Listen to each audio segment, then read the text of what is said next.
So most of you use TradingView for only analyzing currencies, but here's how you can also use TradingView to analyze volatility indices, boom and crash, and all other Deriv instruments that are offered by Deriv, right? So what you just have to do is go to your browser, right? So right here I'm using Edge, Microsoft Edge, right? So I'm just going to add a new tab over here, right? So what you're going to type in over here is we're just going to say TradingView. It also popped up tradingview.deriv.com, right? So what this gonna do is it's going to take you to the TradingView platform for Deriv, right? So for its Deriv implementation of what TradingView, right? So it's easier for you to analyze your charts, right? So you're just going to type in that, and then let's wait for the charts to load.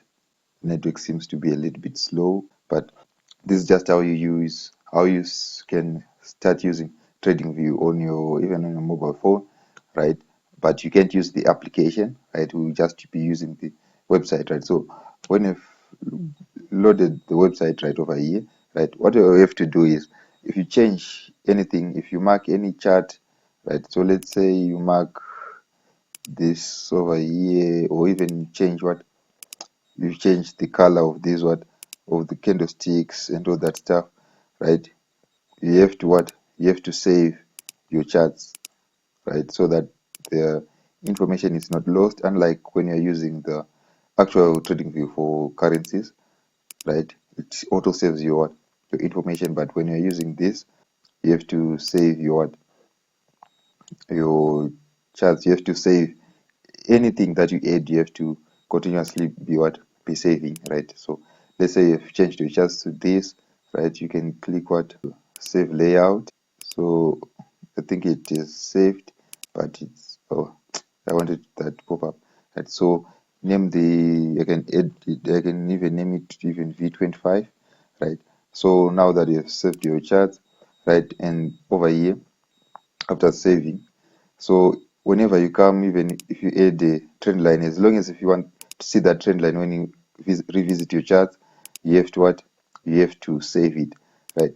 Then if you have maybe on one chart you want to use blue and black, on the other green and red, and on the other whatever you want to use, right? So you just edit the candlesticks, then save, right? So after saving, when you come back to your charts, depending on which color you want to see that day, right, you just go to load layout, right? When you go to load layout, you just go to the charts that you want. But as for me, I'm just used to blue and black, so it's all just blue and black over here, right?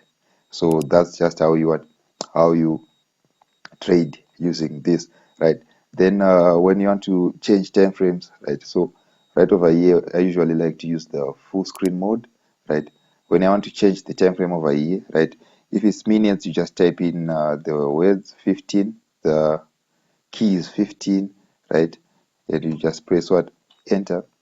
But if you want to enter, if you want to view your chart on the hourly time frame, or yeah, on the hourly time frame, right, you have to go. Let's say I want to see the 4 hour. You type in 4 and then h 4h, which means 4 hours, right?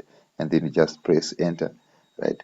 That's how you'll be able to trade using TradingView. And then over here, this is how how you'll be using the tools, right? You just add them to your save favorites, and your favorites will appear over here so that they'll be easier to use on on the on the full screen mode, right? So this is just how I use TradingView, how I use TradingView or when I'm trading Deriv, right? So that's just it.